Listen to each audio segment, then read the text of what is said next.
Hi, this is James Scott with More Than Bayou. In this episode, we're going to be doing a preview of an upcoming role-playing game, The Few and Cursed. Now, you may recognize that name. This was originally a graphic novel by Philippe and Fabiano. It's fantastic. It was great. I think it was like 6 issues, with the 7th one just coming out, or should be coming out soon. And it was also made into a board game designed by Rock Manor Games. This is Mike Nade. Also did Set a Watch, Lawyer Up, and Maximum Apocalypse. He did the Few and Cursed board game, which was a deck builder, which unfortunately my copy was damaged in the hurricane, but it was a great little deck builder that is also had a adventure to it. Now, this is going to be set in the same system as the Maximum Apocalypse role-playing game, which was designed by Scott Oles. Scott reached out to me and asked if I would like to preview this setting for him, and he sent me a copy of the Quick Start rules, and I got to look over them, and it's great. I absolutely love it. It is pretty much the same thing as the Maximum Apocalypse role-playing game, with some tweaks and everything that needed to be adjusted to fit into this setting. Excuse me. Now, what is this setting? Well, it's the 1840s. 90% of the Earth's water is gone. Magic is real.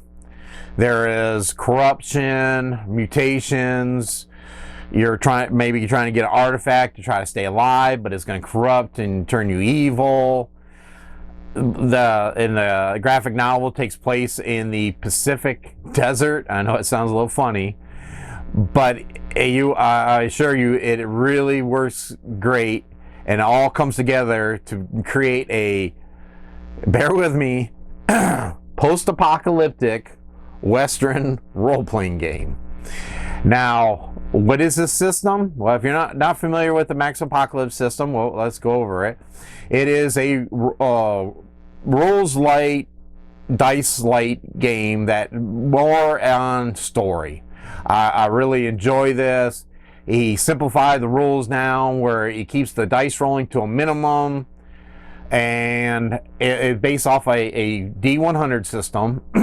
So if you have, let's say, an 80 skill, and you want to roll against that, I just say raise skill, but rate 80 stat.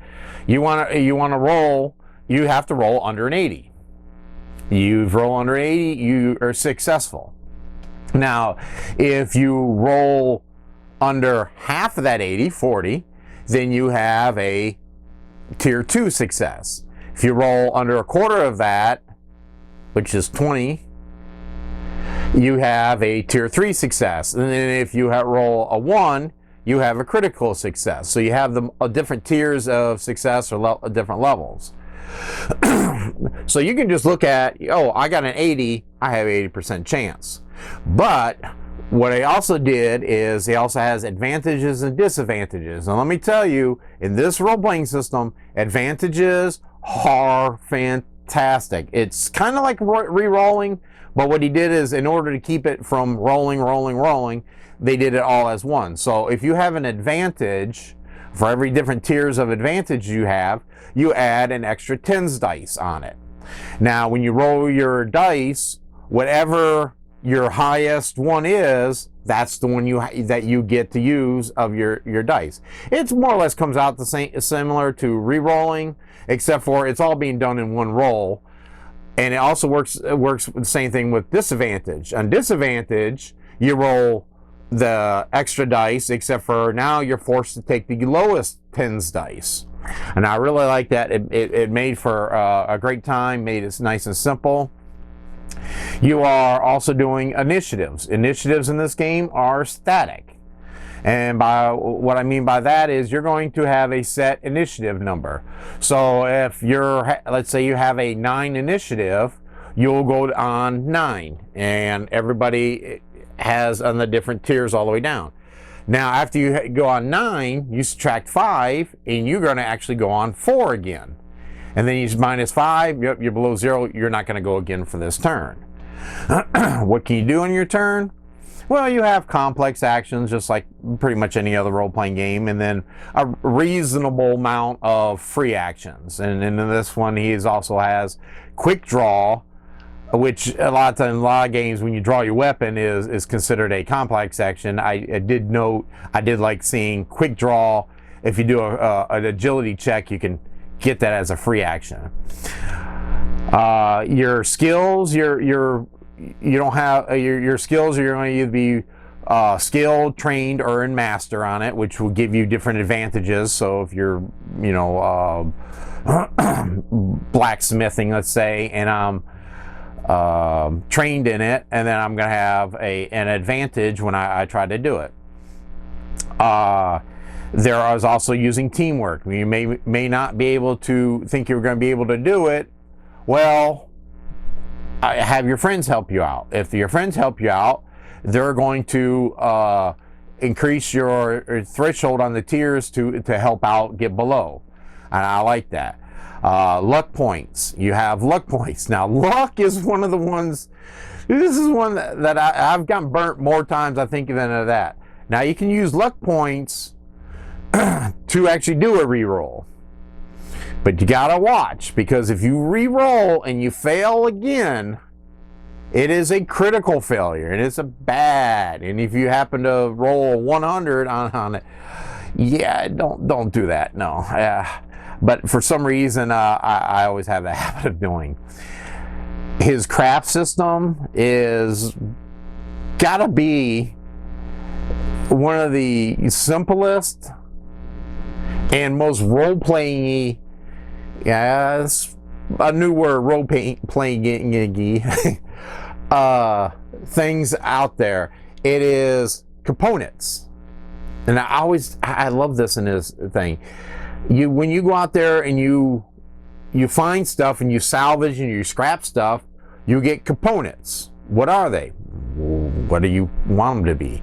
So you can go, oh, look, I need to repair this. Well, I need a clamp. Oh yeah, look, I got a clamp. That's a component. This is one component.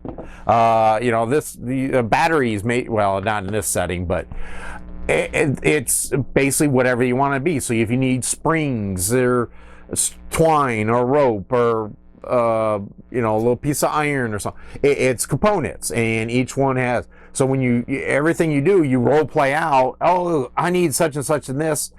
And you can role play it as much as you want, or at least you amount, and just say, well, there's components. And it's the same thing with repairing items. Oh, I got my leather armor is damaged. Oh, I need to repair it. Well, you look up this system. Well, you need 3 components to repair it. So you go, I need 3 components. I need 2 chunks of leather and some cotton twine, and that's what you're going to need to repair it. I like that. It adds into role playing. Instead of going into all the different, keeping track of all the different stuff, you just sit there and just made components, and that's it.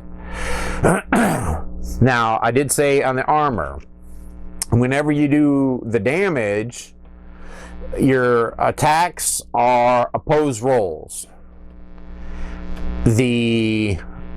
You both roll, and whatever tier you have, you will do it. So if I have a tier 1 success, and the enemy I'm shooting at failed at their dodge roll, then I have the success. But also too, if they shot at me and they get a tier 1 success, and I do my dodge and I do a tier 1 success, then it's I negated it. I ended up dodging it. This one's a little bit different. This one, actually, the ties go to the player. Other setting, ties go to the enemy. But in this one here, the players win the ties. Anytime your health gets down to 0, you're unconscious. You're unconscious for so many rounds, and if nobody gets you up or heals you, then you die. Character generation. Character generation is a point base. You get so many points to put into each of your stats, so many skills to get up. Real simple. You can generate your character 15-20 minutes. So if you got somebody who shows up late or whatever, and it needs a character, boom, here, make a character in no time. It's really great. Also in this system, there is no levels. As you get experience points, you use your experience points to increase your stats, increase your skills, and I like that. That's kind of like a trend that I've always liked, the saying, oh, I'm such and such level. Yeah, but this one here, you look at your stats, and it makes it so much easier, and you can play for however you want. All you're doing is constantly trying to improve your stats. The only other thing is, well, they got, like I said, cursed objects, corruption, and mutation is also in this game. Oh, and negotiations, I almost forgot about that. Negotiations is a neat little one. It is a sliding scale going back and forth. So you'll start in the middle and you'll start rolling as you do your negotiations. And as you negotiate, you'll go into the positive, and you'll start having different results. Of course, it also works with intimidate. You may want intimidate actually goes the opposite way on the scale, but you're intimidating them, but you're giving them negatives. It's a neat little system of a little going back and forth doing negotiation. That it kind of adds a nice little tweak to it. And I guess that's about it. So this has been James Scott, Board of the Bayou. Remember to comment, like, and subscribe. Make sure you go ahead and get a copy of this.